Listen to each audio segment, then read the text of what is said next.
The July business meeting of the Lumbee Tribal Council. At this time, I'd like to call Mr. Harold Smith to give us the invocation. Well, I'll stand, please.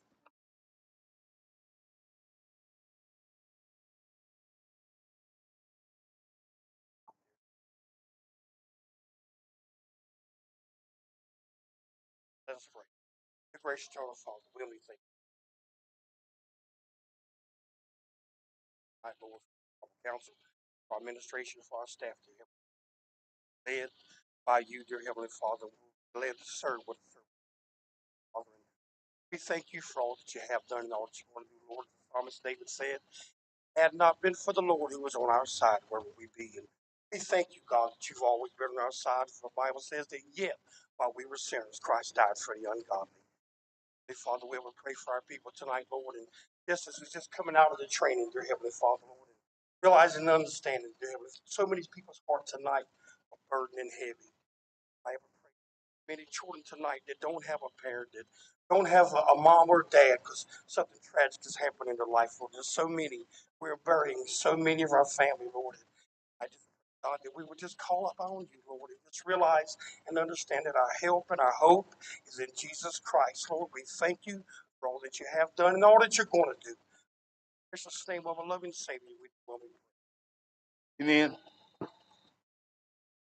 If you remain standing, Mr. Carrington, would you lead us in?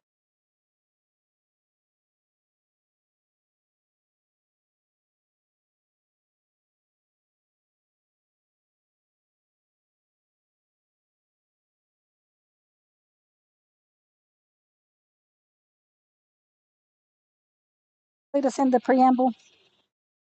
With the inherent power of self-government of the Lumbee Tribe of North Carolina, the tribe adopts this Constitution for the purposes of establishing a tribal government structure, preserving for all time the Lumbee way of life and community, promoting the educational, cultural, social, and economic well-being of Lumbee people, and securing justice and freedom.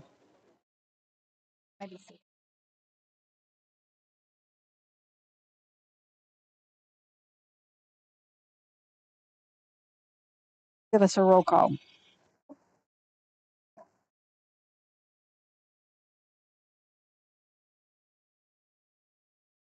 Billy Otsenine, Yes. Sharon Hunt, Here.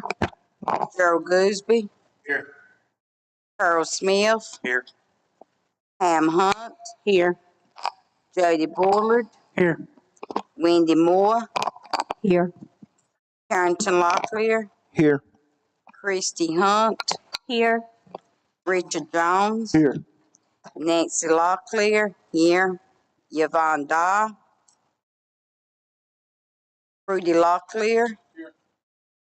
Kathy Hunt, here, Joy McNeil, Here. Bobby Emanuel, Here. Chakawana Otsenine, Here. Josephine Doss, Here. Annie Taylor, Alex Baker, Here. Homer Fields, Here. Don Lowry.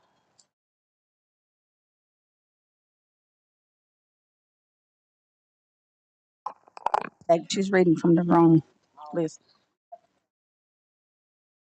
Okay, this time I will read the ethics statement. In accordance with Ethics and Conflict of Interest Ordinance 2010-0312-012, amended March 12, 2010, it is the duty of every council member to avoid both apparent and perceived conflicts of interest with regard to any matters before council in this business meeting. If so, please refrain from participation in those deliberations. All documents that require council action are considered confidential and shall not be disseminated until after a full vote by the council. Madam Speaker, Yes, sir. ask for a motion to excuse Ms. Yvonne Dial. She's at a United Methodist Native Americans conference this week representing us. Take the motion. All in favor? Let me know what's in them. I would entertain a motion for the review and the approval of the agenda. Madam Offer such Speaker. motion.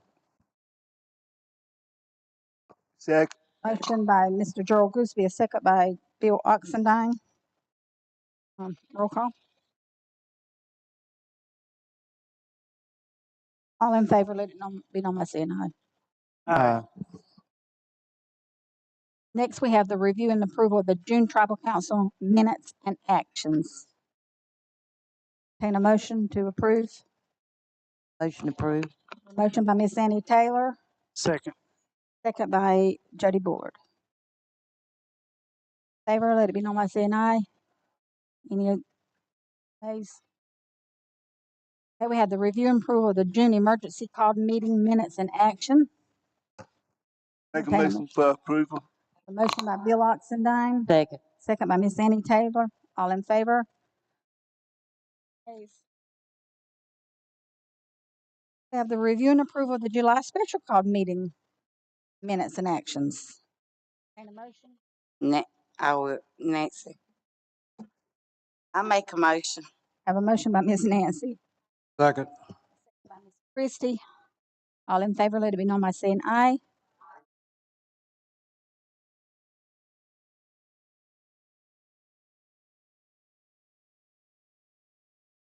Okay, we're going to begin our meeting tonight. Again, welcome to our meeting. This is our monthly business meeting.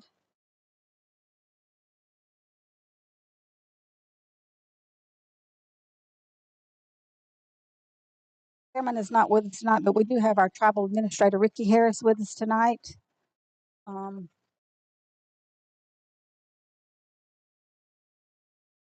Former council member Corbin Eddings with us tonight.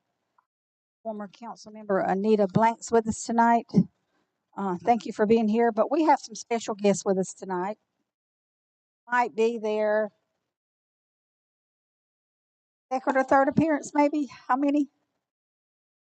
Anyway, it's their first time with us tonight. I wanted to add them to welcome them tonight because we will not have another meeting before they have their coronation ball. Their coronation ball is August the 5th, and I will let them tell it August the 4th, and I will let them tell you about it. So at this time, I would like our ambassadors to please come forward.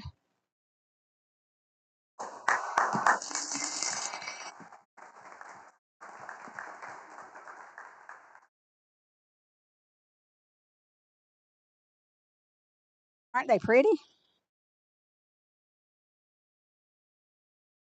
So, Hi everyone, I'm Miss Lumbee 2023 Ashton Thomas, and I'm going to let the rest of my court introduce themselves, and then I'm going to tell you a little bit about the coronation ball and why it's important that you should attend. so I have your bios. You want me to read those? Or you want us just hear from y'all? I'd rather hear from Sure, y'all. yeah, you can just hear from Okay, us. let's just hear from y'all. Okay, Mariah. Hello, everyone. Hello, everyone. I hope you're having a great day. I am a Little Miss Lumbee 2023-2024 Mariah Faith Jones. I am honored, proud, and I'm blessed to be your Little Miss Lumbee. Thank you.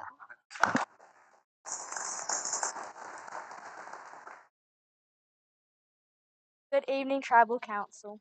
Honored to stand before you and blessed to walk in the footsteps of our strong Indigenous women. I am honored to say I'm your 2023 Junior Miss Lumbee, Riley Madison Dial. Thank you. Once again, I'm Miss Lumbee 2023 Ashton Thomas, and Miss Sharon has invited us today to talk a little bit about our coronation ball, which will be held on August 4th at 7 p.m. And that's important for us because it's our biggest fundraiser of the year. So at our coronation ball, we'll start with the recrowning of all of our ambassadors, Little Junior Teen Miss and Senior Miss Lumbee, and then it'll be followed with a smudging to bring blessings over us for the year, and then we'll have a father-daughter dance. It's a really nice ceremony, and it's our biggest way to bring money and funds in for our ambassadors who travel across the nation and represent our tribe, over 60,000 people, which is pretty important. We'd like for our ambassadors to have enough funds to be able to go out and express why the Lumbee should be fully federally recognized and be able to represent us well. So in order to be able to do that, we need to have funds prepared, and that's why this event is so special to us. So it would be really important to us for you to attend and for you to buy a ticket. There's a flyer up on the 2023 Lumbee Ambassadors page, and myself, Miss Stephanie back there, Mariah's mom, Morgan, we're all selling tickets, so you could contact us for those. Thank you. And missing tonight is Team Miss Lumbee, Miss Kennedy Jones. I think she is out of town on a trip. She's at a Christian youth camp. So a little bit about Mariah. Mariah is the 8-year-old daughter of David and Morgan Jones. She attends Dillon Christian Academy. 7-year-old daughter. She attends Dillon Christian Academy. She attends church at Calvary Way. And we're just blessed to have her. Thank you, Mariah. Riley is the 13-year-old daughter of Stephanie Jacobs and Robert Dial. I think Riley attended school at Prospect, and she attends Elrod Baptist, right? Elrod.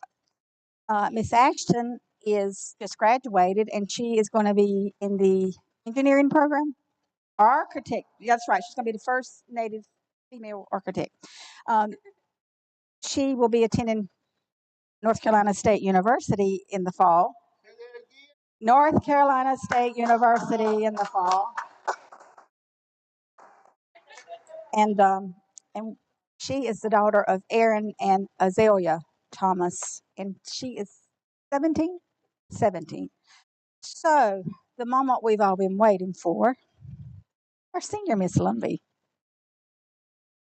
It's Edith Carolina, and she's just going to tell us all about her. I don't have her bio. I don't need her bio. We all know her, but she's gonna throw it on us. Go ahead, Edith. We're going to wing it tonight. Truly, it's an honor to be before you as your 2023-2024 Senior Miss Lumbee. I'm honored and humbled to be here. I'm ready for this year to begin, and as Ashton was saying, August the 4th, dollar bill. I have tickets for sale too. So any of my Lumbee tribe that would love to go to our coronation ball, you're truly welcome. And again, it's a pleasure and an honor to be here. Thank you. So as you all know, Miss Edith is probably the biggest Carolina fan in the state. So I'm eager to find out by the end of the year who's going to win this battle, NC State or Carolina. So we're gonna see who's gonna do the conversion here. But at this time, we do have a gift for y'all, and again, thank you for being here. Okay, if you'll just stay right up there.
So again, if you need tickets for the coronation ball, check with any of those girls' parents or uh, check with Miss Edith or somebody here at the tribe or somebody at LRDA to get tickets. If you want to contribute to their reign, you're welcome. I'm sure they'll take the money for that too.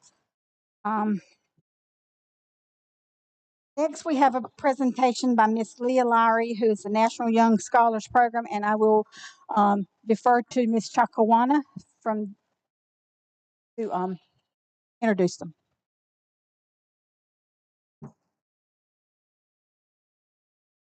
I'd like to take this opportunity to introduce Miss Leah Lowry Creech.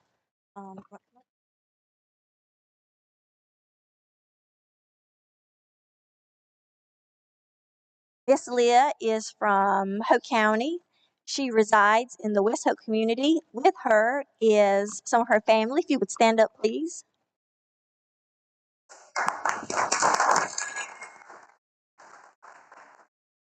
And all of our tribal council members has her packet with her, and I'm just going to read quickly over her bio. She is a rising fifth grader at West Hoke Elementary School. Her parents are Mr. Frank Creech and Mr. Lakeisha Lowry. Her grade point average is an A. She's part of the Robotics Club. She's a Beta Club member. She's also a member of the Battle of the Books. She went to STEM camp and a camp at North Carolina State this summer. She is a member of the Robotics Club, the Beta Club, the Battle of the Books Club. She attended STEM camp and she went to NC State camp this summer. Her grandparents are here, her auntie and her mom and her baby brother.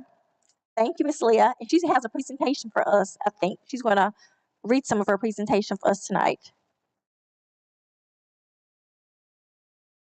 Go Thank to you. that one right there, baby. You speak one. Thank you. I went to NC State in Raleigh, North Carolina to do the National Young Scholars Program. The NYSP teaches you about leadership skills that you can use in real life. While I was there, I got to work with lots of different people. I was able to meet Grace Caldwell, the founder of the We Can Serve movement, and we worked on the We the Future project. We made a poster and recorded a video, and then we presented our project to our peers. At school, I am a uprising fifth grader at West Hoke, as you already know. At school, I am part of Beta Club and other clubs. I know when I'm at school, there are 3 things that the school is looking for from me. 1, to have good grades, 2, to have good behavior, and 3, to be a role model for younger kids. Thank you so much.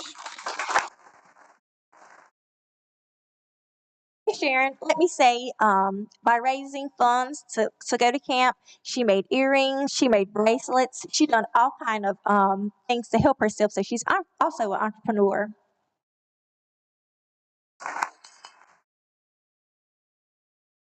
And I have a gift I wanted to present to her. Okay.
Madam Speaker.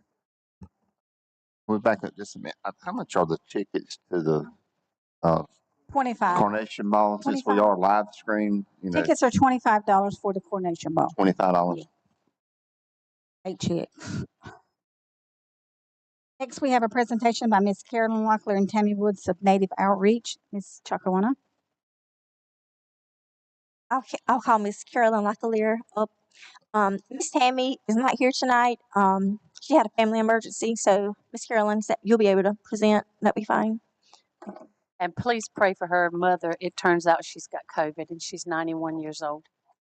I do want to hand this out. Tammy did these, if I can get these to both sides.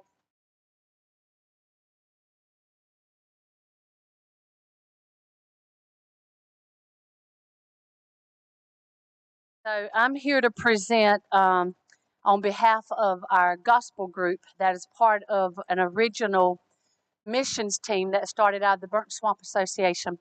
And we have been invited this year to attend Indian Falls Creek. Last year was our first year there, and if you're not aware of what that is, it's one of the largest Native American camps in the world, and every Native American tribe in the United States attempts to come every year. And this year we were asked to come and present music. Our team has been invited to do the worship music for their group this year. The camp is in Davis, Oklahoma, and its auditorium will seat up to 5,000 people. Almost, every tribe that knows about it, they come every year, and they come and they sing Christian songs in their native tongue. And this year, we've been honored to represent the Lumbee tribe. Until we started going out to some of the reservations, they never heard of the Lumbee tribe. Now they're giving us a stage. So we would love for you guys to help support us so that we can showcase the Lumbee talent, because we're trying to get on the map, and this is one of the great places to be for that to happen. We have a team. I think there's about 17 of us that are going. It includes our mission team plus our music team as well. So we have a full band and 3 singers, as well as our other people who will be actually working at this camp as well. So we'll be serving the community there. We actually, and I want to throw this out there for anybody who's interested, we have a cabin that will sleep 150 people. If any Lumbee would love to go and be in the audience cheering on this Lumbee team, we have about 50 slots, okay? Ms. Chakawana has Tammy's information. If your church would be interested, it would be an awesome honor for you guys to join us out there to help represent the team. Thank you. Okay. I have a question. Okay. Okay. I have a question. If someone wanted to join, and stay at the cabin, how much would that be?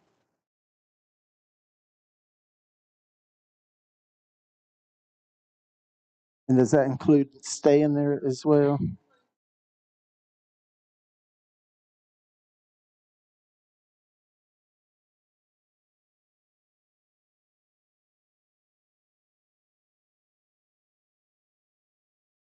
And and we would have to get them the transportation.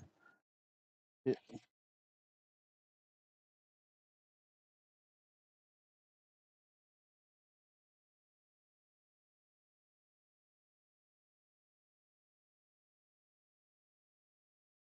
Thank you, Miss Carolyn. July 30th to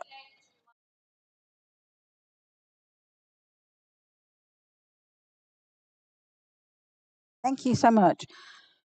Okay, next we have a presentation by Mr. Kerry Bird of the North Carolina American Indian Heritage Commission. Welcome home, Mr. Kerry Bird. Thank you. And I do see a number of friends here and a number of new faces. So just a little bit about myself. My name's Curry Bird. I am an enrolled member of the Sisseton Wapanan Oyate tribe, which is my dad's tribe. Some of you may know Samuel. my brother who works here, and I'm Karen Bird's brother-in-law. I know I have a number of family who live in the Prospect community. My sister was a assistant principal there for a number of years. Well, actually, she was a EC teacher there for a number of years. My dad joined the military when he was 17 and got stationed at Fort Bragg. Joined the Lumbee soldiers who were there and came home to Pembroke on weekend leave, and met my mom, who is was a Lumbee tribal member. She's deceased. Both my parents are deceased, actually. But I was born and raised here in Pembroke community. I went to UNC Pembroke, went to Pembroke Elementary School, Pembroke Middle School, Junior High, and Pembroke Senior High.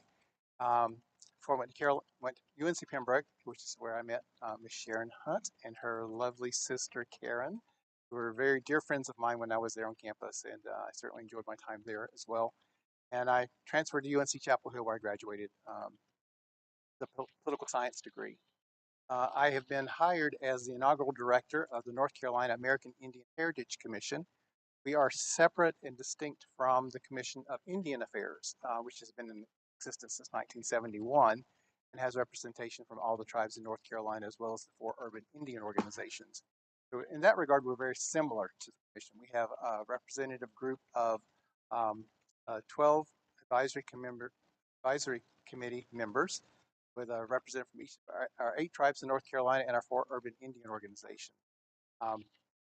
With me tonight, I have Quinn Godwin, who is my associate director. We are a 2-member staff doing great things. And joining me is Rakaya Jacobs, who is Waccamaw Siouan. She was a rising sophomore at UNC Pembroke. So we're very proud to have her with us this summer as well, and hope to have more interns next year as we grow our organization. We were established in 2021 by the State General Assembly and the governor. We were hired both in July of 2022, so we've been on our jobs for a year, and we're very happy to be doing wonderful things for the state of North Carolina in preserving American Indian heritage, history, arts, and customs and culture. Some of the things we're doing, we'll start the slideshow here.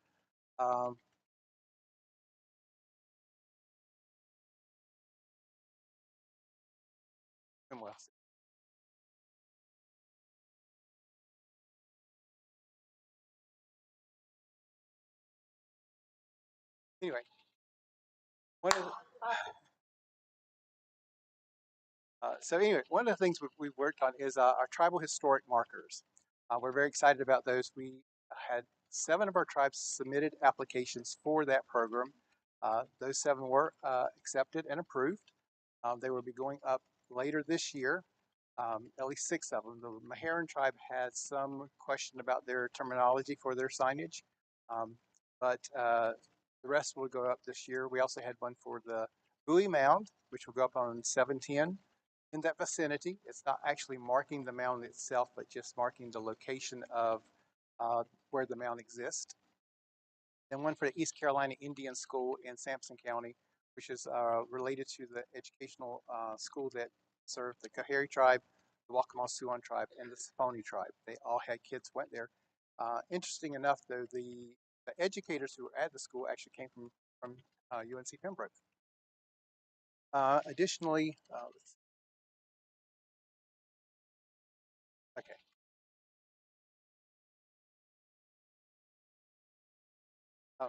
We also have started an oral history project. So we're actually collecting oral histories from significant individuals in our tribal communities who had a rich history and knowledge of their tribes and career paths. So some of those individuals are Danny Bell, who is Lumbee and Coharie; Greg Richardson, who is the executive director for the Commission of Indian Affairs, who is Halawa Saponi; Dr. Otis Lowry, who is 99. He's the first Indian graduate from UNC Chapel Hill. Shirley Freeman, who's Waccamaw Siouan. Betty Oxendine Mangum, who is Lumbee and was the first and only director of the Office of Indian Education here at the Department of Public Instruction. We also had the interesting or the ability to interview Ms. Juanita Caldwell and Mr. Huey Maynor, who are both Coharie tribal members. And they were very instrumental in the integration of Dunn High School in the 1960s. were able to retell their stories, and we were able to capture that on videotape and audio tape. So their stories will live in our state archives from now till many years into the Monday. We're actually interviewing Chief Otis Martin and Ms. Dorothy Yates, who is the tribal chairwoman for the Spawnee tribe, and that's going to be happening on Monday. We'll eventually get around to other individuals in our tribal communities. We would like to interview individuals here in the Lumbee community. Fortunately, we did get an interview with Mr. Larry Chavis from Lumbee Bank because he passed. But individuals like that who have a rich interest story to tell, like many of you here who are on Lumbee Tribal Council. The next item on our agenda is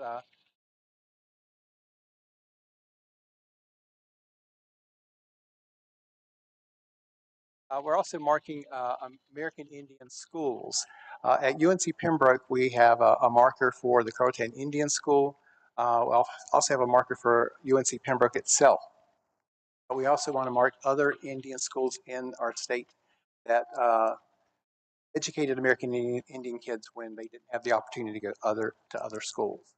We are receiving funding from the Pomeroy Foundation. It's a private foundation that will allow us some flexibility with the sign language itself.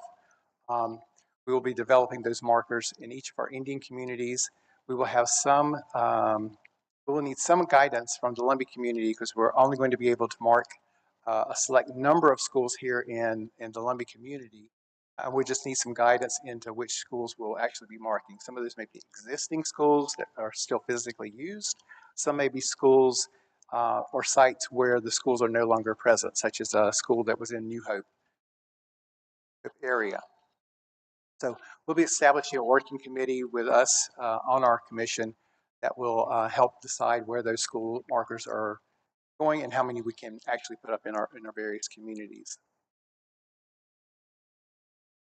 So Rakaya, I mentioned her already. She's also going to be on the Spirit Squad, and she's a member of the Alpha Phi Omega sorority. So she's very active at UNC Pembroke. She's also an inaugural Old Main Scholar, which is a very worthy accomplishment. And for anybody who knows the Waccamaw Siouan community, her grandmother is Darlene Graham, who is very active in that community and very, very knowledgeable and very well liked across the state. Another thing that Rakaya has been working on this summer is developing an American Indian Heritage Month toolkit. This is an educational resource that can be used by our tribal communities, our urban organizations, as well as our educators across the state. We'll be sending that out once it's only in the development stage right now, but it will have things like speakers, resources like books, and other things for educators, information on each of our tribes and our urban organizations, so people can use that information as they teach their classes and with their students in their classes. It will also be posted to our website, aihc.nc.gov, so you can find it there. You can also visit our website to get other information about our tribes in North Carolina, other resources such as museums, campus organizations such as UNC Pembroke's American Indian Heritage Center, the Kurt and Catherine American Indian Heritage Center, but also at UNC Chapel Hill, you have American Indian Center as well.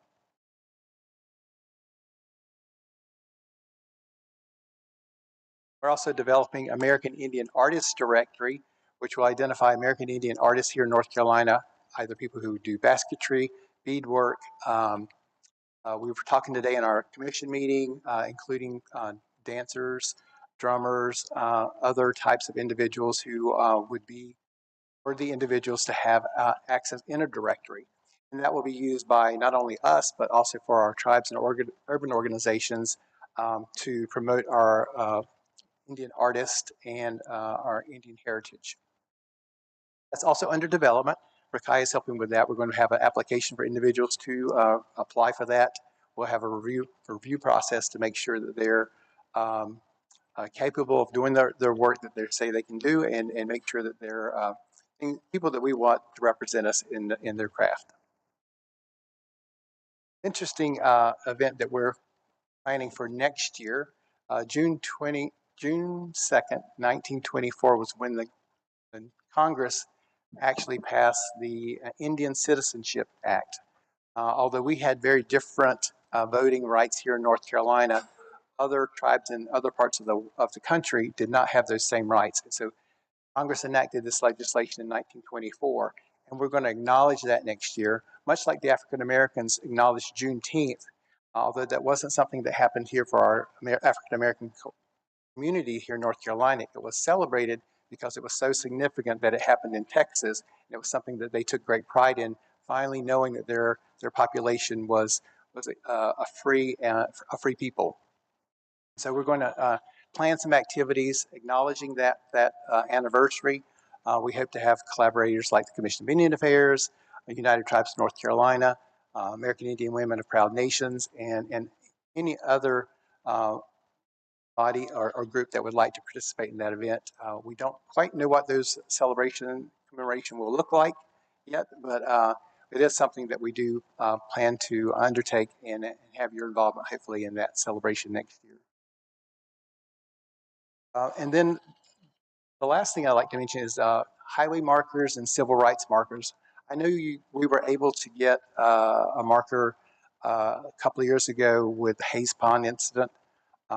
And that wasn't necessarily an easy feat, but it was done. And much like the highway markers we're getting this year, we know the process by which you have to do to get those markers.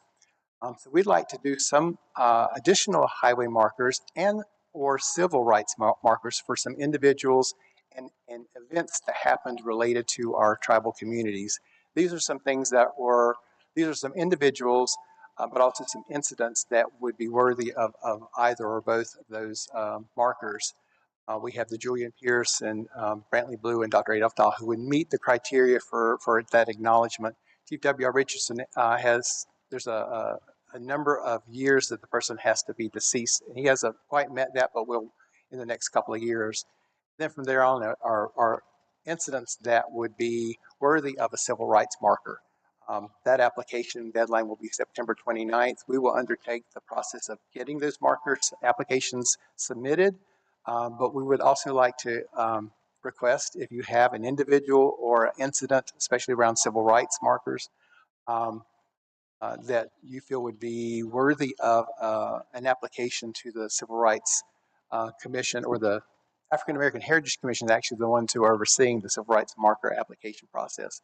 But we want to make sure that they are also marking incidents that happened that occurred for American Indians that we also fought, much like the double voting incident, school integration, that Legal Aid undertook a lot of these things for us that we know are very important.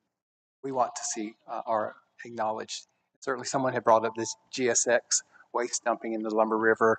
That was a big incident that took a lot of community involvement in stopping that from happening. So any of those types of incidents that you are aware of that you would like to see us submit an application for, please let us know. Nancy Strickland Fields is the representative for the Lumbee tribe and has done a fantastic job for us. We hope you will continue to appoint her to our commission for her continuation of her term. And then this is our logo and our website and our Facebook page. Quinn is responsible for the design and the management of our Facebook page. He's done an outstanding job. You can go there at our website or Facebook page and you will see information about our organization and hopefully about events that are happening within our Lumbee communities or our communities across the state. So anything you have going on that you would like to see us promote, please do. One of the good things about where we're at, and we're in the Department of Natural and Cultural Resources, so we have everything from the Arts Council to the zoo, state archives, state library, historic sites, state parks. All those things are under our department. So we have readily available to us a lot of those resources and activities.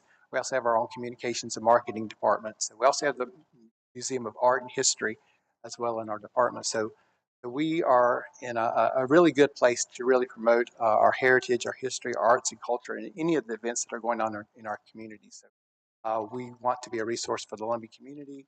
Hope you'll continue to be a resource for us. So very much for the time tonight. Oh, And we did submit some information for you as far as some items of that we've produced so far. We have some other items that are coming that we don't have quite yet delivered to us, but we will certainly make those available to you as well. This has a folder. There's also a pad inside, as well as a sticker and a bookmark. And we'll have some other things for you at a question. Yeah, Goolsby. Madam Chair. The historical markers, Yes, sir. couple questions. The schools, you said you're limited to the number. Is it because of cost or because of ability, or Well, because I can think of so 5 or 6 just in exactly. Robinson County. Right. I mean, I could pick 10 easily. But I think, well, the researcher who actually sits on our commission, of course, Hazel, said there were actually 90 schools here in Robinson County that has some historical significance to American Indians. I know currently you're looking to move the school building down from the planetarium to the cultural center. That's a significant building itself. But just there's so many just in the Lumbee community that probably wouldn't have the ability to do 90. I mean, we hopefully would do 10. But then again, if we say we will want to give you 10 schools, which schools would you like to see have markers? So we don't want to make that decision for you. That's where we're going to need your support and your involvement in making those selections. Right. The other thing was And things like Hawkeye Indian School is one, Prospect for sure. Pembroke that has a Pembroke Elementary that has a majority Indian students over time. It's differing now, but there are schools like Magnolia, Rex Randard, those types of schools that would. the other Fairgrove. The other thing I was thinking about was the historical churches. We have churches that was native, 150 years, Burnsmont Baptist Association, those type of organizations as well, Right. that deserves historical markers. But the last thing I was going to ask, if I may, the design of the signs that's honoring Native Americans. Do we have any input on the design, or is it all going to be just a standard? So the marker itself, there's kind of a standard. Well, how do I say this? They like to produce signs that fit in a certain type of packaging, shipping purposes. So there's cost associated with that. Not so much I'm not sure if we can how we can change the design itself, because I know we can change the color, and we can change the lettering colors, and we can put a logo or a medallion on the sign itself. So we'll have to come up with that. We're going to work with our marketing department as far as coming up with a design for that marker, and they were the one to assist us with our logo. But as far as the sign style, as far as the historical signs are standard. Those are standard size. With the school markers, we may have some leeway there as far as determining actual signage self design, but I can't say for sure, but it's something we can certainly ask about. I have a question, Mr. Locklear. Thank you for coming out, both of you, Mr. Godwin. And I apologize for my ignorance. For some reason, I was thinking that it was called the North Carolina American Indian Heritage. Yeah, we're the commission. So, in having it is a commission. How is your board appointed, and how do you designate seats, and who appoints that commission? So we have a 12-member commission. We have a representative from each of our 8 tribes in North Carolina and our 4 urban Indian organizations. Each one has one representative. So in that regard, it's equitable, and we do have some diversity. But like we do have like 2 Waccamaw Siouans versus all Lumbee, or majority Lumbee when it comes to urban Indian organizations. And those are appointed by their respective tribes or organizations. And Nancy Strickland Field, the tribal council or chairman, I'm not sure. Chairman. Yeah. Moore? And there are terms. So in the legislation when it was created, the individuals will have a 3-year term, but when they started out, the individuals, for half of them had a 2-year term and half of them had a 3-year term. So the 2-year term, the way it worked out from the time it was created until the time we actually started working with the commission itself, there was a little bit of a lag. So legislation was passed, and of course then there was the backlog before they ever got the budget and all that kind of stuff. So the individuals who have only served a year term actually on the commission are now up for reappointment. Anthony's position is actually up for reappointment because her initial term was 2 years, although she's only served a year. Ms. Moore? Thank you so much for being here tonight. In looking through the packet, I noticed that there are no contact cards or anything available.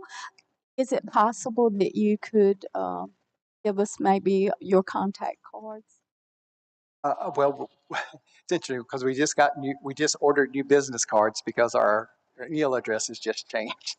So, but if you go to our website, which isn't on there, but it's up on there, aihc.nc.gov, and you can actually, our email will be my name, curry.bird at DNCR. Actually, Quinn has a business card. He'll give you his. Quinn's on it.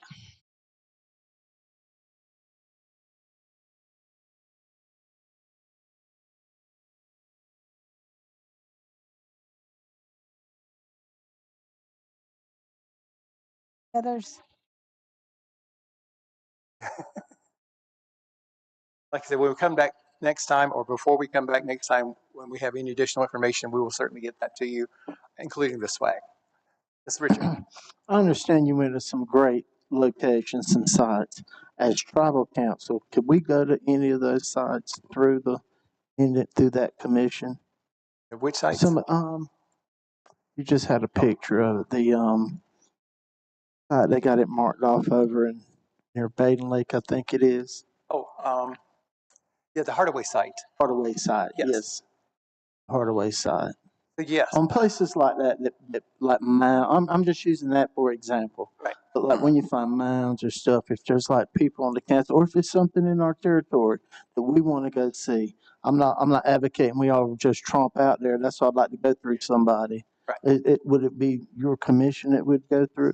So, okay, so the Hardaway site. So I don't know how many people know about the Hardaway site. Raise your hand if you do. Richard does, and Ms. Moore does. Karen does. The Hardaway site is. You want to talk about Hardaway site? So it's interesting because before I came to this role, I was in the governor's office, and I saw a lot of people in the wings and different agencies because where I was placed in public engagement, where people wanted to help and there were resources there, but we just didn't know about them. So part of our charge is to connect these dots. There was a lot of programs that were already going on in DNCR, but they needed to be expanded upon. So within DNCR is historic sites, and the Hardaway site is a site in the Uwharrie National Forest that is in Mara Mountain State Park, and it has at least 12,000 years of continuous occupation. They think it was a transient space because what you have there, you have a certain type of volcanic rock called rhyolite. And these points that were made there are found throughout the United States, especially the southeastern United States. And have you heard of the Clovis Point, which was supposed to be the oldest one? These might predate that. So it's been, that spot is not open to the public. It was actually owned by a company called Alcoa, and they donated that land to the state. So now we are stewards of that land with a group, a working group that wants to put a museum there, an American Indian Museum in Baden. So they actually presented to our commissioners today, but seriously, you have one in Mara Mountain, you have the quarry site. So they would mine this volcanic rock and take it elsewhere to the Hardaway site, which is actually where they shaped it. So you go to the Hardaway site, there are flakes on the ground from hundreds, thousands of years of people working this stone.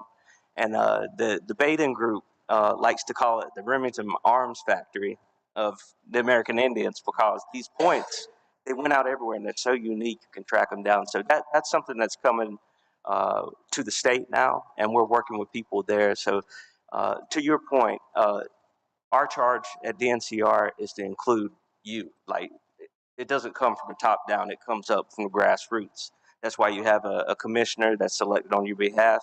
But there are times when we want people, especially if they're tribal specific events, to come out. So we encourage you to come out, and we will communicate with you and through our commissioner, Commissioner Fields, when those events are available. We'd be happy to share that.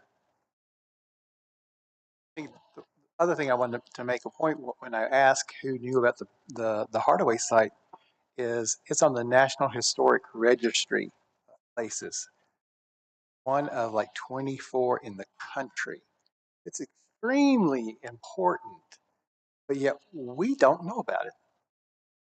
I mean, this is our history here in North Carolina, and we don't know about it. And that's what we're trying to do, is kind of rectify that and put us in these places that were ours. So how do we do that? How do we make people aware that, we can connect the dot from our historical presence, and we want to connect that to our contemporary presence? And how do we get informed ourselves? And how do we, like Richard was saying, how do we get access to these places? And that's what we're working on, is making sure we are aware of these places and we have access to these places, and we're included in things like this American Indian Museum that's proposed at Baden that doesn't have any Indian involvement in it quite yet. But we're trying to encourage them to come out and meet the Lumbee, come out and meet the Waccamaw-Siouan, come out and meet the Coharie and the Saponi and the Meherrin and the Occaneechi and the Cherokee, because they know the name brand tribes, but they don't really know the smaller tribes. And that's part of what our charge is making people more aware of who we are as a Native people here in North Carolina. Thank you so much, Mr. Byrd and Mr. Godwin. Ms. Jacobs, that's a lot of good information. I have all ideas. You're probably going to be getting some emails from. If you know anybody that you want to see a marker for, or someone we should have on our list for possibilities in the future, I know I didn't have Dr. Dexter Brooks up there. He's certainly someone that we would like to see a marker for him because of his work. Jojo Hunt is another person that is also on my list. I didn't have it on the slide, but individuals like that have made a difference for us. Dr. Sherbeck will be somebody in the future for sure. It's that age, that environment. Thank you. Thank you so much. Okay, we have one final presentation. It's Mr. Corbin Eddings, United Tribes.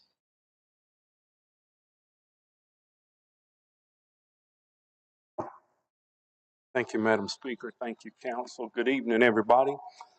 I bring you greetings from the United Tribes of North Carolina, and I'm going to be honest. Can I be honest with you for just a moment? I felt slightly underdressed when I came in this evening, even more so following two gentlemen looking as sharp as you do. But let me explain. When I leave here, I'll be joining about 4 or 5 other youth leaders taking 20 teenagers camping for 3 days. So they're waiting on me right now, so pardon my look. I do apologize for that. I appreciate you giving me some time. I've been trying to get on the calendar for a couple of months, but to be honest with you, the United Tribes meets the 3rd Thursday of every month, just like you folks do, so things have not worked out like I would have liked them to. I won't be before you very long. Feels good to be back. Almost felt like saying that like The Rock on WWE. I'm gonna tell you, I do not miss the meeting part, but I miss you folks. I really do. Even those who may have voted no every time I voted yes. Man, I miss y'all. You folks, before I start, thank you. Thank you for being willing to do this. Thank you for putting the Lumbee calendar ahead of any other calendar you have. I appreciate it. I don't know if everybody can appreciate what you go through, but having sat in those seats, thank you for what you do. During a time such as this with social media, thank you for being willing to put your reputations on the line, for not always doing everything that you can or folks not thinking you did. Just thank you. I appreciate all that you do. Thank you for allowing me to serve as the Lumbee Tribe representative on the United Tribes of North Carolina. I've been serving on the United Tribes of North Carolina for about a year now. It is a 2-year term. As Mr. Byrd mentioned, our breakdown is basically the same as theirs. It's the 8 state or federally recognized tribes and the 4 urban Indian organizations. I currently serve as the treasurer for the United Tribes, and my term will be coming to an end, up for renewal, or how you want to look at it, in the summer of 2024. I am honored to serve on the United Tribes. I serve with some of the who's who in the state of North Carolina. I've heard a few names mentioned, and I hate to mention any, but gosh, there's some good folks. Greg Richardson, Greg Jacobs, Danny Bell, Hattie Campbell, Nora Dial, Kara Stewart, just Tony Clark, Rufus Arthur, too many to name. But just great people. I'm learning so much, and they, like you, give just a lot trying to serve. But I wanted to come before you to give you a Unity Conference recap and then just a few closing comments. Our 2023 North Carolina Indian Unity Conference, in my opinion, was just an outstanding success. It was not our most attended, but it was one of the highest in recent years. To date, I think we had 434 attendees, and that's not counting speakers, vendors, or those who led workshops. Just a great number of folks who were able to be there with us. For those of you that attended, thank you. Thank you for taking your time that weekend. We were able to hear comments from Governor Roy Cooper, Secretary Pam Caswell, Chancellor Robin Cummins, Representative Jared Lowry, Chief Harris with the Catawba. Just a great weekend, I think, had by all. We did a UNCP alumni event, and I think there may have been some folks sitting on other folks' laps. It was just that many people in that room, just great fellowship, great networking, and one of the highlights, this may have been the first time we did it, was the Lumbee hospitality room. I don't know who played a role. I have no idea. I got some thoughts. The only complaint I heard, that they couldn't get in, and it didn't last long enough. Folks, it was awesome. It was like an early Lumbee homecoming. Just folks who had never experienced that were able to experience it, and I personally just appreciate everything you guys did to make that a success. Normally, a tribe will take that for 1 year and it rotates. I was told to let you know that it is still available for next year. Nobody has chimed in at this point, so just to put that out there a little early. I would also like to thank administration for your work. I was responsible for registration. I hope everybody had an easy registration, but I would like to thank administration for sending some folks to help with that over the weekend. That really came in handy, and I will be tackling that again at this coming year's conference. We had, I don't even know how many Lumbee winners at the conference. I'm not going to try to name everybody. If I miss some folks, I'm going to do the best I can. The Unity Conference Community Service Awards. Normally, the Unity Conference gives 6 of those throughout the state. Every tribe or urban Indian organization is able to submit applicants. Out of the 6, the Lumbee tribe had 2 of those this year. In case you weren't aware, Dr. Joanne Chavis Lowry received an award for distinguished service to American Indian people. And Miss Kaylee Chavis was the Distinguished American Indian High School student. We had writing contest winners, and Miss Chloe Hammonds. I believe she's from over in the Saddle Tree area. As a matter of fact, I know she is. She's a youth that's camping with me this weekend. Miss Anna Jacobs also the juried art winners.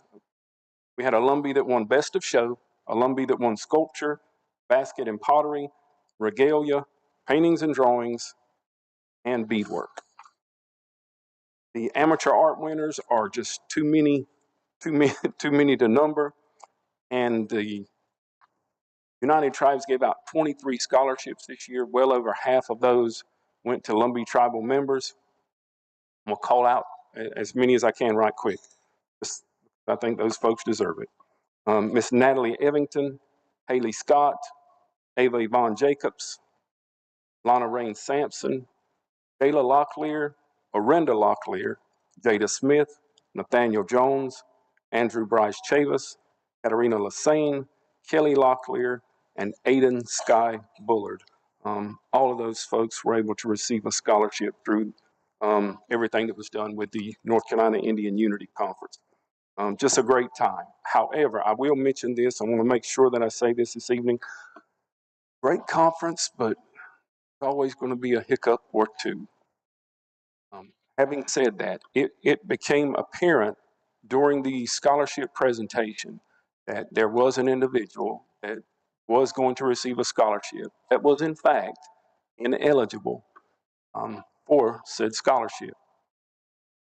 Due to maybe no fault of their own, but definitely to a fault of the United Tribes Board, of which I'm a member, and the individuals on the scholarship selection committee. This person's name was moved forward through the process with a tribal enrollment card, not from one of these state federally recognized tribes. After lengthy conversation, it was the decision of the United Tribes that we would honor that scholarship of $500 through our general account and send out a formal statement acknowledging that that was an error on the part of United Tribes so that we do not run into that in the future. But for clarity, only individuals who are members of state or federally recognized tribes are eligible to apply or eligible to receive those scholarships. I will be sending out checks for those scholarships. This is July the 20th, is that right? Those should go out by mid-August. So if you hear from anyone who says I received it and have not heard anything, if they don't have their scholarship in hand, and of course it will be to that individual, if they don't have that by the 1st of September, please feel free to contact me. Administration, Lakeisha have emails, phone numbers, and I'm sure most of you folks have my number as well. We do make those checks out directly to the student because from my understanding, a number of financial aid offices, if you make it out to schools, they then deduct it from any financial aid. So basically you aren't benefiting the student in any way. Before I finish up, a few upcoming things. There is Miss India, North Carolina. Miss Jayla Locklear is currently serving her 2nd year with us. In case anyone was wondering, we did not have a pageant this year. There is an interest meeting for folks who may be interested in Miss India, North Carolina, and that'll be taking place on August 20th. More information will be forthcoming on how to sign up for that if they want to take part in that. And the pageant itself will be February of 2024 for Miss Indian, North Carolina, and that will be taking place at the Sampson County Expo over in Clinton in Coharie-land. Let's see, a couple of other things I wanted to mention. Our 2024 conference, I wanted to give you a save the date on that. It'll be March 7th through the 9th. It never fails. That always occurs during my anniversary. March 7th through the 9th, location to be announced. We have not made that selection. That's probably happening right now in the other meeting that I'm supposed to be in. As someone already mentioned, I'm trying just to give out a little information from various tribes organizations. Somebody mentioned it earlier, Coronation Ball, August 4th. I'll mention it again. I had that on my list. The Triangle Native American Society is doing some moccasin making classes. That'll be happening not this Sunday, but next Sunday. Triangle Native American Society. Of course, that's on social media. The Guilford Native American Association Powwow in Greensboro. That's coming up September 15th. and the Halawasa Pony tribe is currently looking for a tribal administrator. Those are just a few things that I'm aware of. Before I finish up, lastly, challenge you folks to consider doing that hospitality room again. I'm gonna challenge you. I've said this for years prior to coming on the United Tribes about us as a people, but I mean it more now, I guess, in this role. I'm gonna challenge us as a tribe to take the lead, whether it's with the United Tribes or the Indian Heritage Commission or whatever it is. We owe it to our people. We owe it to all indigenous people. Start thinking now on what can we offer at this next conference to some of these other tribes in terms of what we've learned in housing, rehab, hood vash, whatever program we've got that's working. We owe it to these other folks to make sure we bring it so that they can begin to take advantage of the same things that we and that's about all I have, unless some folks had some questions. Yes, Mr. Oh, Thompson. great job, man. Great job on the conference. We saw a lot of students there. By then, next time, maybe we can have a lot more things. Encourage more students to come, some financial literacy, scholarship stuff, workshops for them. And maybe I said that you already got the dates. You know, most of these conferences start on Monday and end on Thursday. It'd be nice if our conference would at least look at something like that. Sometimes the weekend's a little tough leaving on Saturday. And that'd help you out with your anniversary. Yes, sir. Yes, sir. We're actually having some preliminary discussions about 2 separate tracks for the conference, because one of the things we always get is you've got those tribal staff that need something housing related. And then you've got other folks who maybe don't want to go so much to a housing conference, but okay, I would like to have something on financial literacy. I would like to have something on how do I get out of college debt, starting my own business, whatever that might be. So that is some discussion that we're having, so I appreciate that. Mr. Bill? Before you sit down, don't forget to make a comment about your sister. Okay, I'll do that. Anything else? Thank you so much for coming to report. Yes, ma'am. This is the first report that I can recall in my tenure with the Lumbee tribe from United Tribes, and your report was very detailed, very specific, and I just want to thank you for coming and giving us a great report. Appreciate it. Thank you, ma'am. Anybody else? Yes. Next time, Dr. Mr. Bill said it'll be on paper. Excellent. Before I leave, so that I do what I said I'd do, let's see, how can I do this?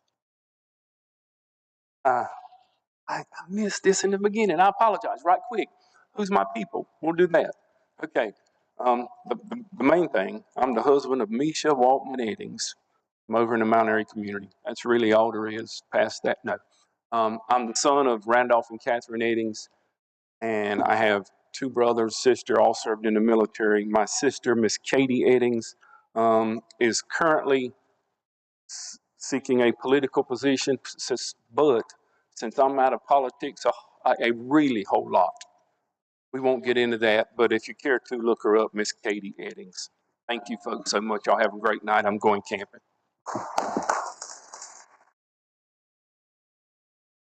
I know tonight we had a lot of presentations, but it was stuff that we needed to hear, and it was stuff that folks who have been trying to get on our agenda for some time. And we were just trying to clean up the slate to get those presentations done. And next we have community comments, and the only one on the list tonight is Miss Anita Blanks, District 9.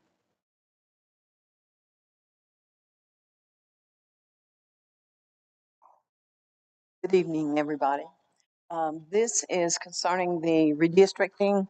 As a lot of you know, I was here the night that a presentation was presented to you all. My first question is the cost. And I state that because some of you know that when I was on the council, we did redistricting. We did it with 21 districts, and COG did it, and it cost us less than $10,000. So when this lady said that night it was about $90,000, that was a shock. So I'm just wondering why in the world it's going to cost that much. And also, I wanted to ask that night, when she does when they do the redistricting and they look at the census, that's fine for all the Lumbee people, but also the redistricting has to be centered around enrolled members. So unless she looks at her census and she compares that to what our enrollment records are, then the redistricting will be inaccurate. It will not be, one man, one vote.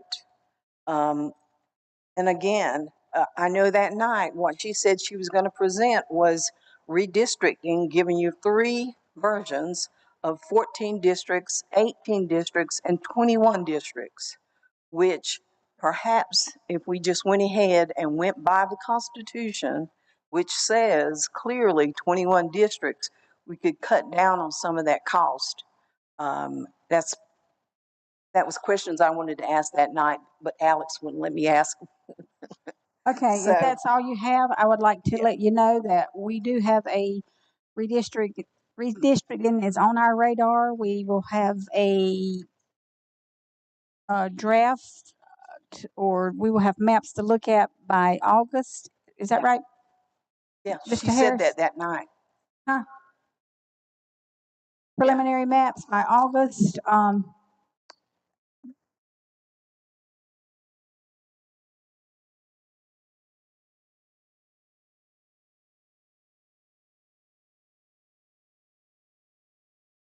In-house with the enrollment office. So we're taking COG out altogether. Oh, really? Yes. That's where we're moving now. Thank you. Thank you. That's what I was trying Smart to get at. move. Smart move. Thank you. That's all I had. And I think we should have a preliminary map really, really, really soon with 21 districts. Okay, now we're going to get to our meeting. Y'all for being very patient. The first thing we have on our for committee reports is Finance Ms. Pam Hunt, CLLR 2023-0720-03, Tribal Council Attorney.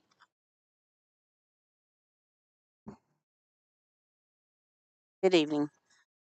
I will be reading from the third whereas. Whereas the Lumbee Tribe of North Carolina authorizes the Tribal Council to agree to contract Daniel Locklear as the Tribal Council of the Lumbee Tribe of North Carolina attorney for the purpose of Tribal Council use for legal matters pertaining to, but not limited to, ordinances, resolutions, written legislation, and representation. Therefore, be it resolved, the Tribal Council of the Lumbee Tribe of North Carolina does hereby confirm to contract attorney Daniel Locklear to the Tribal Attorney of the Lumbee Tribe of North Carolina. Coming from committee does not require a second. Is there any discussion? Seeing no discussion, Mr. Bill? Correct me if I'm wrong. I'd like to make a motion that we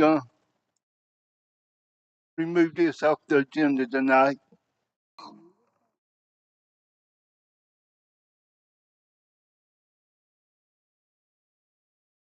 You should have done that when we were approving the agenda.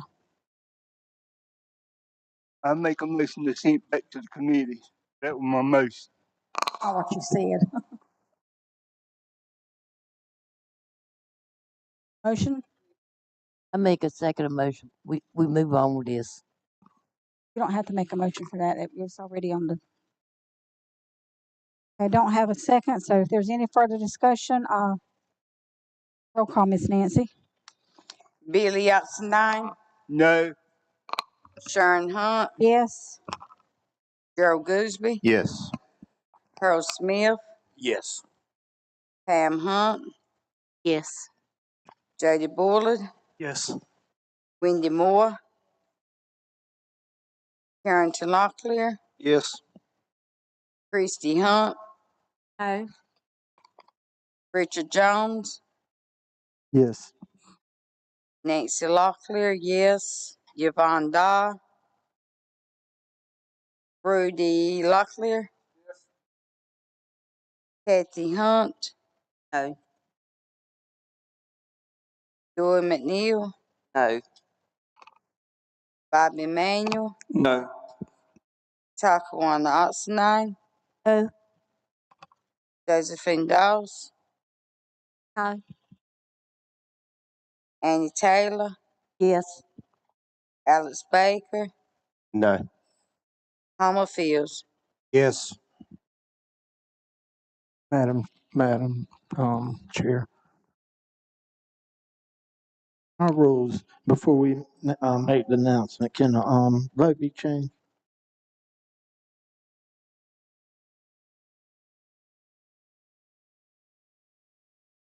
I think you can make parliamentarian.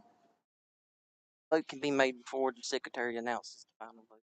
I would like to change my vote, please. I apologize to everyone for the inconvenience. Good night.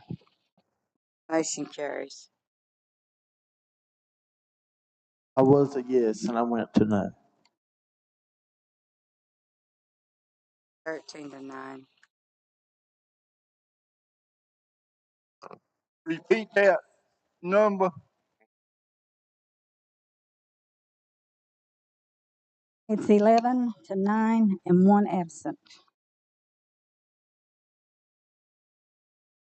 12-10. 11-9, 1 absent.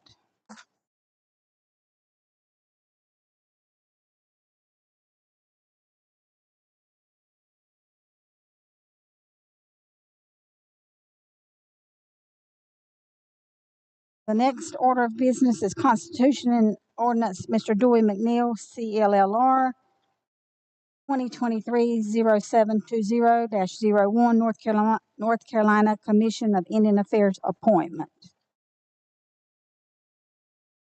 Start with the third whereas. Whereas the Tribal Council of the Lumbee Tribe of North Carolina is required to make nominations to the North Carolina Commission of Indian Affairs. And whereas the Constitution and Ordinance Committee of the Tribal Council of the Lumbee Tribe of North Carolina has nominated Jenny Lowry, and therefore be it resolved, the Tribal Council of the Lumbee Tribe of North Carolina does hereby support and agree on the nomination of Jenny Lowry to the North Carolina Commission of Indian Affairs. Therefore, be it further resolved, Jenny Lowry will serve a 3-year term beginning on July the 20th, 2023, representing North Carolina Commission of Indian Affairs District 1, Tribal Council Districts 1, 2, 3, 9, and 14 on the North Carolina Commission of Indian Affairs, which will expire on July the 20th, 2026. Okay, coming from committee, it does not require a second. Is there any discussion? Madam Speaker, I'd like to make an auto motion to appoint Ms. Louise Hunt, North Carolina Indian Commission Affairs. Got a substitute motion? Substitute motion, I apologize. Make it a substitute motion for Ms. Louise Hunt. Substitute motion with a second by Gerald Gooseby. Further discussion? Okay. I'd just like to have clarification. Bill? How can you make a substitute motion and then there wasn't no motion in the beginning with tonight? Motion comes from committee. You don't have to have a substitute motion. You don't have to have a second for it to come from committee. The motion comes from committee. Motion to appoint comes from committee. Baby, that's Robert's Rules of Order. Nothing about backdoor politics. Listen, y'all just listen. Don't try to. All adults, okay? That's all I'm gonna say. Richard.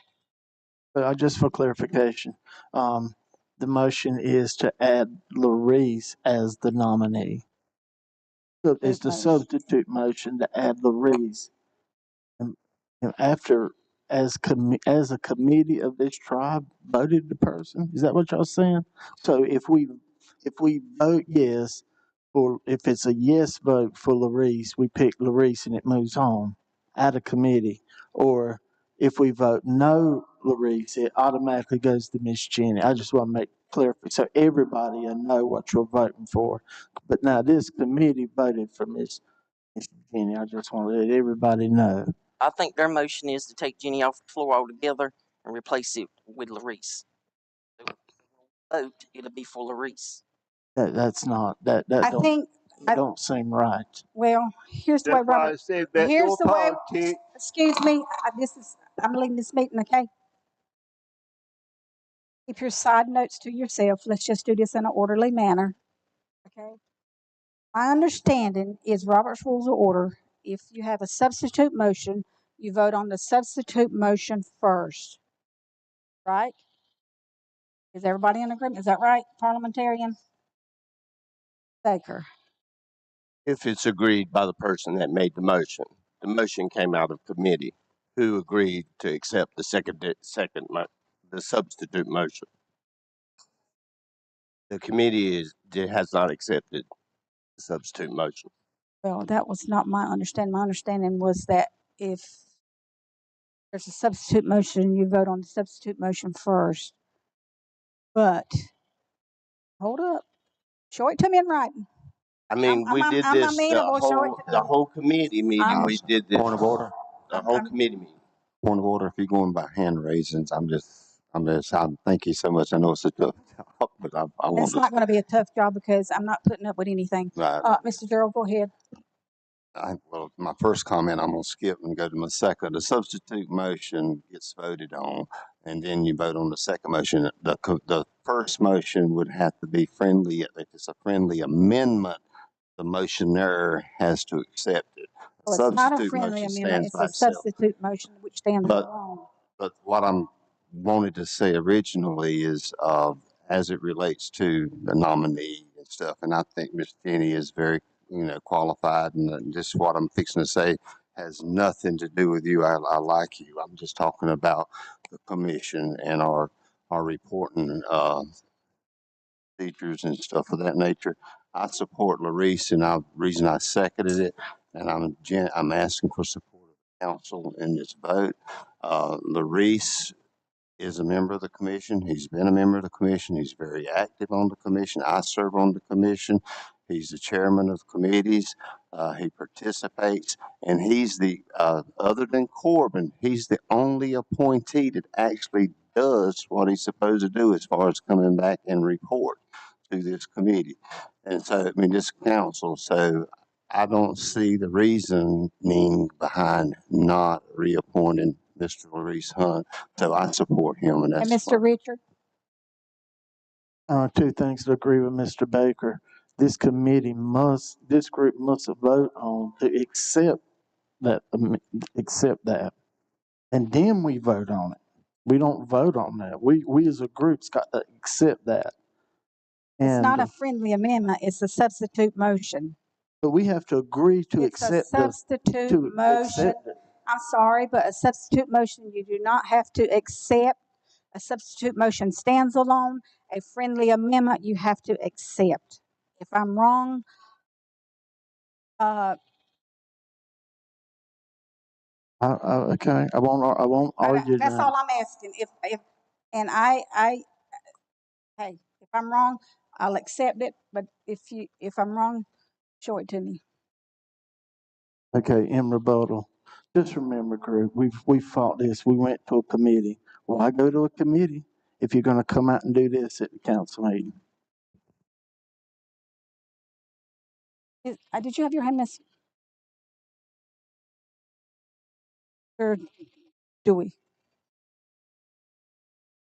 We as a council have committees.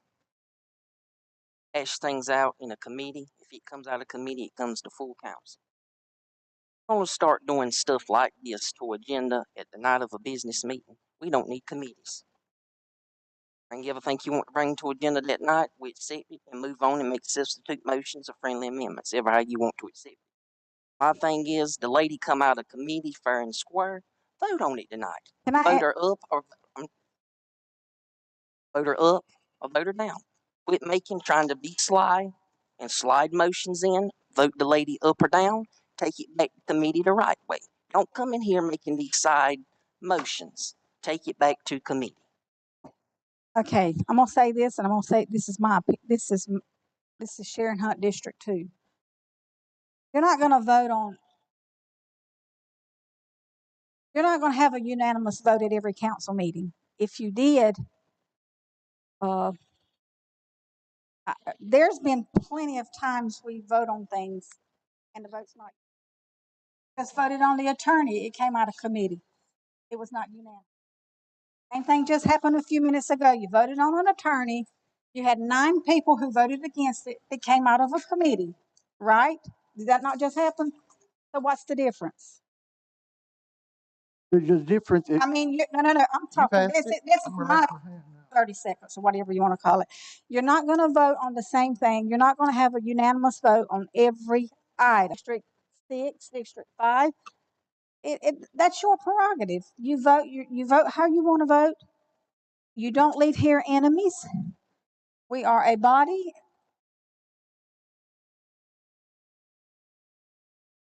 So it just happened a few minutes ago, Dewey. It just happened a few minutes ago. You had 9 people. Hold on, I'm still talking. You had 9 people who voted against something that came out of a committee. I'm just saying, what is the difference? There is none. Richard. The difference here is you lost in committee, and now you're trying to circumvent the will of the committee. This has been hashed out in committee more than once, and she has won in committee, and now you couldn't win in committee. You have counted and you have called all week in order to try to bring this before tonight and circumvent the will of the committee. It's just as simple, like we just had a vote. But the difference here is we voted first on what came out of committee. If we didn't try, I didn't vote for him, but I didn't sit here and try to circumvent the will and the discussion that occurred in committee by doing a trick, by doing a substitute motion. That, my speaker, is the difference. Mr. Bill, you had your hand up? That my same comment. A Mr. while ago when we voted for the attorney, we didn't have a substitute motion, and on this position now, that's the difference. Is a substitute motion. Mr. Gerald? I'm just warning you. Everybody on the council does not serve on every committee. So it is the right. Would you be, I'm not talking to you. Wait till your turn, okay? I can interrupt you, so don't interrupt me. Everybody on the council doesn't serve on every committee. Every council member has a right to make a motion in our meeting. It can be voted up, it can be voted down. I don't have any more power than anybody sitting around this table, and there's nobody around this table has more power than me. Just because you're in favor of something and somebody opposes, don't mean you need to come bringing up all the fireworks and stuff. This is a committee, this is a council. We need to act as adults. The motion is legal. The secondary motion is legal, and we should vote on it and move forward. If you oppose it, vote no. If you like it, vote yes, and then move on with it. If it fails, then we go to the next one and go on with life. But bringing up personalities and bringing up attitudes is not getting it done. This is just because you're in favor and somebody else is opposed. We're going to do that many times. Okay. And so I just say, let's move Mr. forward. And I Richard? call for question. I'm going to give everybody a chance to talk. I just want to say one more thing before I call on you, Richard. What would you done had the vote a few minutes ago been different? That not been the same thing? No, Why wouldn't it? would have went back to committee. Say that. Listen, the difference is Daniel Jones, But you had an opportunity to offer a substitute motion. right way, the Indian way. Let me tell you. The difference is Daniel Jones got an up or down vote. She's not getting an up or down vote. That is wrong. She got picked out of committee to get an up or down vote, and now we're sidetracking this. Now I know what's happening. Now, why have, like Julie says, why go to committee if you can't give a person a up or down vote? That's all we're asking. If you don't like her, vote that way. If it don't mean, that's why I asked about the 2/3. Because I really think it's supposed to be 2/3. And she might can't get a 2/3, it would go back to committee. Let's do this the right way. All you side hustlers all week, I hope you feel good about it. I haven't made one phone call all week. Thank you very much. I didn't instruct that to you, but I know phone calls have been made. Not one. Okay, y'all, keep your remarks to yourself. Keep your remarks, because I'll adjourn the meeting right now because I'm Side not hustling with the tribe. Adjourn if you want to. Well, I will because I'm not going to put up with it because you're grown. Not a dictatorship either. But it's parliamentary procedure. Parliamentarian do it. But side hustling with the tribe ain't gonna work with this group. Call for question, and let's move forward and do what you're gonna do. Okay, is there any further discussion? Madam Speaker, Mr. Bullard. I'll rescind my motion, but it don't get back to committee. With that, Sure. However, whether she get it, don't get it. When we go back to committee, you can bring your person back, and I'm bringing my person back too. And that seat can be held there until this council can make a decision of what they want to do. Okay, at the point we are, you've called for question. He has rescinded his motion. Mr. Gerald, do you accept his rescission? So we just go to an up and down vote? Up Yes. and down vote? Yes. Okay, that motion has been taken off the table. Y'all, let me tell you something. We're bigger than this. Act your age. I'm not on the Constitution, but I was here at that meeting that night. But I also have a say-so. So this is a 21 council. So all council members should have a voice. You're getting ready to vote. Okay. Madam Secretary, roll call. No, sir. No, this is No. it. This is it. Roll call. Elias, nine. You are voting on the appointment of. Bill, we are voting on the appointment for Miss Miss Jenny Jenny Lowry Lowry. from North Carolina Commission of Indian Yes. Affairs. Wait a minute. Did you even get to read your thing? I read the whole thing before y'all, Okay. Sharon Hunt. No. Gerald Gooseby. No. Earl Smith. No. Pam Hunt. No. Jody Bullard. no. Wendy Moore. No. Carrington Locklear. No. Christy Hunt. Yes. Richard Jones. Yes. Nancy Locklear. No. Yvonne Dahl. Rudy Locklear. Kathy Hunt. Joy McNeil. yes. Bobby Emanuel. Yes. Chakawana Oxendine. Yes. Josephine Dawes. No. Annie Taylor.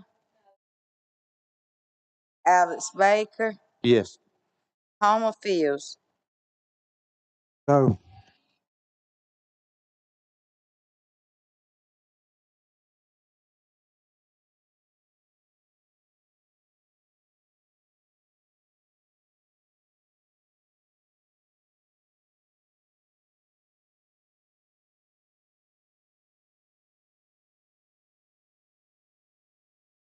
Motion failed. We had 9 yeses, 11 no, and 1 absent. And fails. Okay. Next item of business is education. Miss Yvonne Dow. Are you doing that, Miss Chakawana? Okay. CLLR 2023-0720-02, Lumbee Holiday. Madam Richard. Speaker, Before we read this, I would like to make a motion that we send this back to committee, please. Second.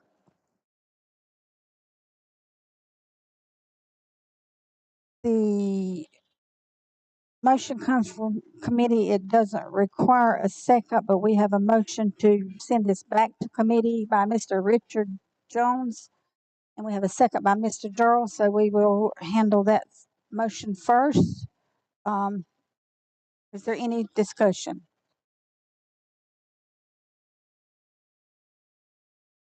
Want to talk about? And the reason I was just like to have, it was a little controversial. I'd just like to have a little more input in it. And I think it's such a delicate piece of, a delicate article, piece of paperwork that's going to go into history. I just feel like we need to work on it just one more time. If we could better send it back to the committee and the committee likes what they see and we send it on, I'm fine with it. But I would greatly appreciate if it went back to committee. Thank you. And this is the person, it's just, I just think it'd go back to committee. I think the way it was written was great. Further discussion, Mr. Durrell. Durrell. Yes, although I agree with the having the holiday, I agree with Richard that we need to carry it back to committee and do a little bit more thought and looking at the actual verbiage and some other issues. I think it should, we should eventually approve the Lumbee holiday, but not necessarily with this document. Is there any further discussion? Madam Secretary, roll call. You're voting on Mr. Richard's motion. Billy Oxenine, Yes. Sharon Hunt, Yes. Gerald Gooseby, Earl Smith, Yes. Ham Hunt, J.D. Bullen, Yes. Wendy Moore, Yes. Carrington Locklear, Yes. Christy Hunt, Richard Jones, Yes. Nancy Locklear, yes, Siobhan Dahl, Brady Locklear, Kathy Hunt, Joey McNeil, No. Bobby Emanuel, No. Chakawan Oxenine, No. Josephine Dawes, Yes. Annie Taylor, Alex Baker, No. Homer Fields. Yes.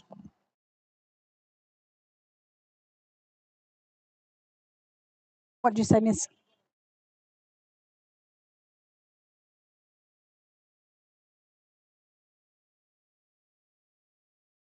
I'm changing it to no. Out yet, Miss Christie. I vote to no.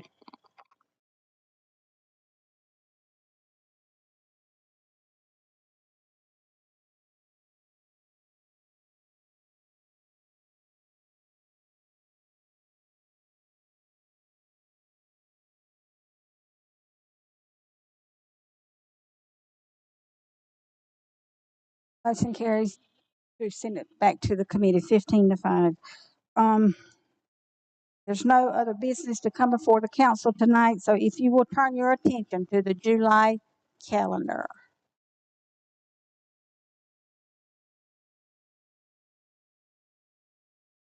So, for the remainder of July, on Monday night, we have an economic development meeting at 6:30.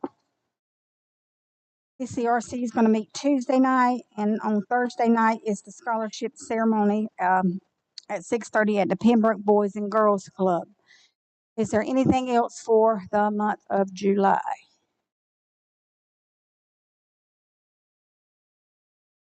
Good. If you'll turn your attention to the August calendar. Did you have something, Gerald? Is everybody okay with just having one meeting for the Monday night? I assume you are, because that's the only thing scheduled. I don't want to come without a quorum. The last time we didn't have a quorum, so if you're not going to make it on Monday night, if it's inconvenient, let's reschedule it so we'll have a quorum. Didn't have a quorum the last time. I won't be here Monday night. Okay. So if you'll turn your attention to August, Joy, August the 10th at 6:30 for Constitution and Ordinance. Mr. Richard, August the 8th. What is that right there? I was gonna do housing committee. Can you tell me what that is? Oh, okay. I would like to do, housing and finance back to back. Is that okay, Miss Pam? okay. Mr. Joy, Alex, do you have a community meeting that night? No. um, I mean, I can do it Monday if y'all want me. I've had some discussion. What about you, Miss Pam? Is that fine? Madam Speaker, there's an error. I'm sorry, August the 7th, 6:30 for housing and finance at 7:30. Gerald, do you entertain moving your meeting on that Monday night since there is absolutely nothing else on the 24th to follow education on the 8th? Move it to the 8th or the 7th. Hold on. Just forget what I said. Go Ma'am, ahead, Wendy. I move for A&R at 7:30 on August 8th. Mr. Bullard, Madam, there's an error on the calendar. Um, the education meeting for the public schools Roberts County is on the 7th. According to the email, it's the 7th. And the newsletter that went out to the superintendent and the board members, it's the 7th. Tammy, what date is that meeting for the Board of Education? Miss Yvonne requested it be on the 7th, but the superintendent responded back and said he would not be able to attend because he had a lot, if you saw that response from him, but I do know Mr. Terry Locklear was willing to attend on August the 7th. Superintendent be able on the 8th? Hmm? Will the superintendent be able to be here on the 8th? No, no. 7th or 8th? No, he can't. But what date's good for him? It was going to have to be over in September, I think, when I recall. Everybody got that email from him. Mm-hmm.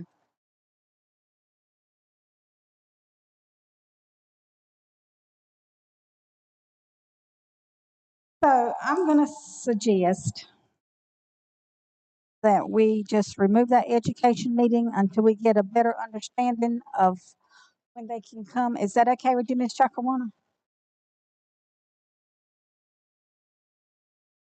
So on Tuesday the 8th at 7:30, we have A&R. Mr. Gerald, would you like to change your July the the 24th meeting to that night? I'm okay with it because if we've got housing and finance, we ought to have a quorum and there's a couple of things that we really need to discuss. The 8th. Housing and finance is on Monday I'm night. okay with that also. That's A&R night. So take off education for the 8th, and on that night will be 6:30 economic development, 7:30 A&R, and take off July the 4th for economic development. Anybody else?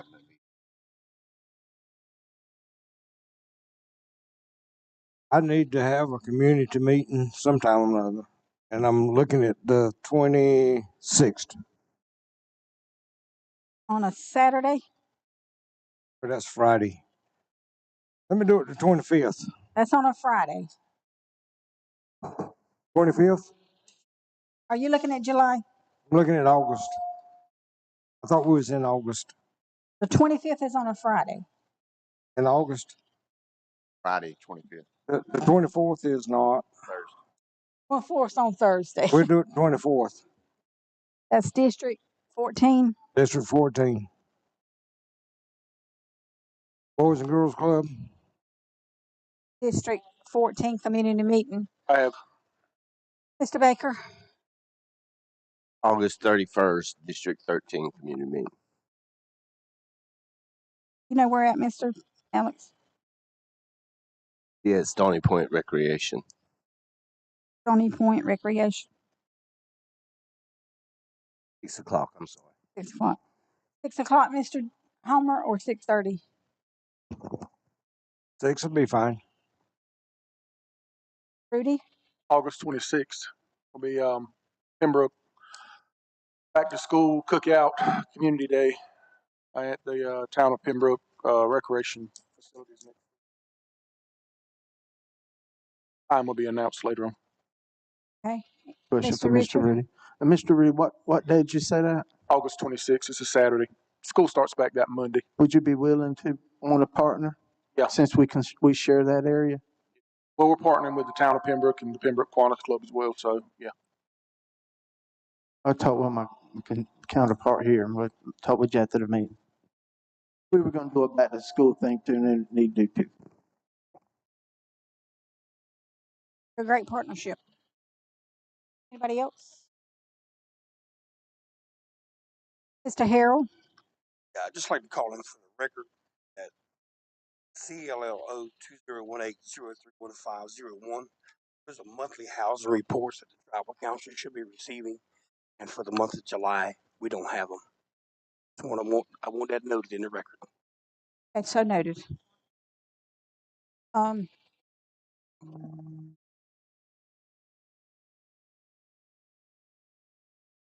The July monthly reports have not been received, and The July monthly reports, according to the ordinance, according the to the Lumbee ordinance, Tribe Constitution, has not been received by the tribal council for the month of July.